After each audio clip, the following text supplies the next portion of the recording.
Joining here today with Hofstra head women's basketball coach Danielle Santos Atkinson. Coach, give us your thoughts following that win over UNCW.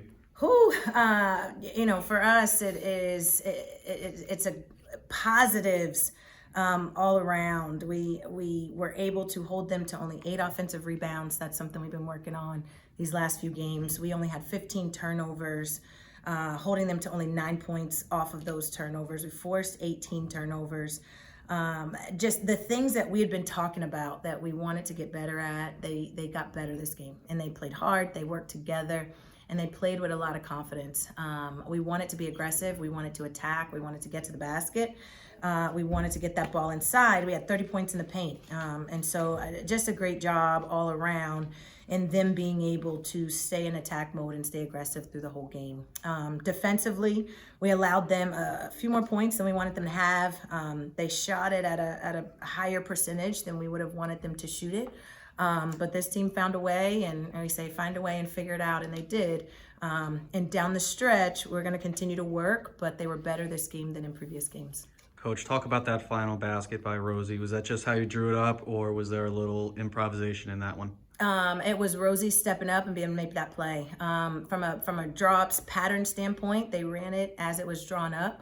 But at the end of the day, it's not the play that's going to make the points. It was Rosie being able to step up and attack the basket and understand the time on the clock and what she had, and being able to get there quickly, being able to get that shot off in time, and then stepping up and hitting that big time free throw. And so Rosie got it done there. Brandy Thomas, 19 points. Thrall Ineza, 12 points. Talk about their impact on the court from start to finish. Yeah, again, having those 3 people there in double figures and one that was close, that just shows how aggressive we were. And being that aggressive, in the first half, we didn't have any free throws. And we still had lots of points in the paint. And so for them to be able to then come out second half and get those 10 free throws, and to have those multiple people in double digits is what we need and what we're going to have every game. And we had some people still that have more to give and Zai and her production and her ability and what we know she can give. That's also somebody who can step up for us as well. Talk about Janiyah Fargo's impact on the court. 8 points for her coming off the bench. She played outside, she played inside. Just talk about Janiyah and what she brings to the team. Yeah, she is physical, she's aggressive, and she's versatile. And that's what's given her the ability to get on the floor, the confidence that we have in her to get that done. She stayed in attack mode today, and so she's working to get downhill. She's working to stay aggressive. We put her in multiple positions on the floor, and she does a great job. Defensively, she's quick. She can guard inside and she can guard outside with her physicality, and she was able to do that tonight. But just again, stayed aggressive.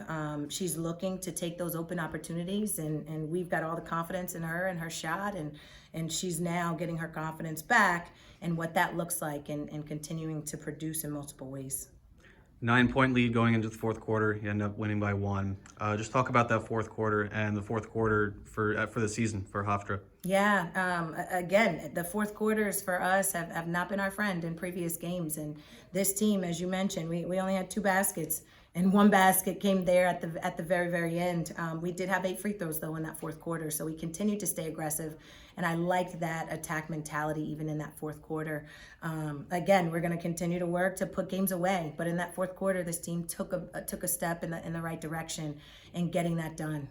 And so we're going to continue to work, and we're going to build off this and take this momentum into our next game. Coach, how important is it to get this win going into Sunday's game against College of Charleston? Yeah, every win for us is important. Every win that we get, we're checking it off, and we're gonna celebrate it. We're gonna learn from it, and then we're gonna move on to the next. And so, to be able to get a road win is always a plus. It's tough to go in somebody else's house and steal a win. And so, to come down here and get this win is great. We're looking to go into Charleston and continue to get better and do the same thing. But this is great momentum for us, and again, we're gonna take that and ride it into Sunday. 6th straight win over UNCW, 2nd straight win by 1 point over the Seahawks. What is it about the games against the Seahawks that they're just so close and tooth and nail? Yeah, I mean, it's again. I think in this one it was their defensive pressure. They changed it up. They got us out of rhythm some. As you mentioned, we were 9 points going into the fourth quarter, and so they picked up their pressure there. We handled it much better than we have in the past, and so I mean, the UNCW does a great job. They're going to fight till the end. They're going to continue to fight. They're going to continue to put the pressure on. They're going to continue to attack and stay aggressive. And that's been their teams. And so for us, we've, as you mentioned, in the past 6 games, we've been able to come out on top.